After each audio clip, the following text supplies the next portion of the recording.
ಉದ್ಧರಿಸೋರು ಯಾರು? ಧರ್ಮೋ ರಕ್ಷತಿ ರಕ್ಷಿತಃ.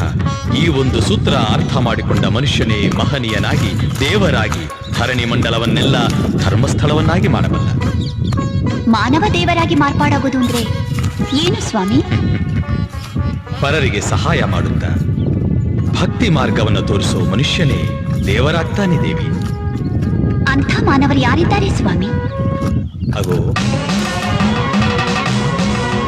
ಧರ್ಮೋ ರಕ್ಷತಿ ರಕ್ಷಿತಃ ರಕ್ಷಿತಃ ಧರ್ಮೋ ರಕ್ಷತಿ.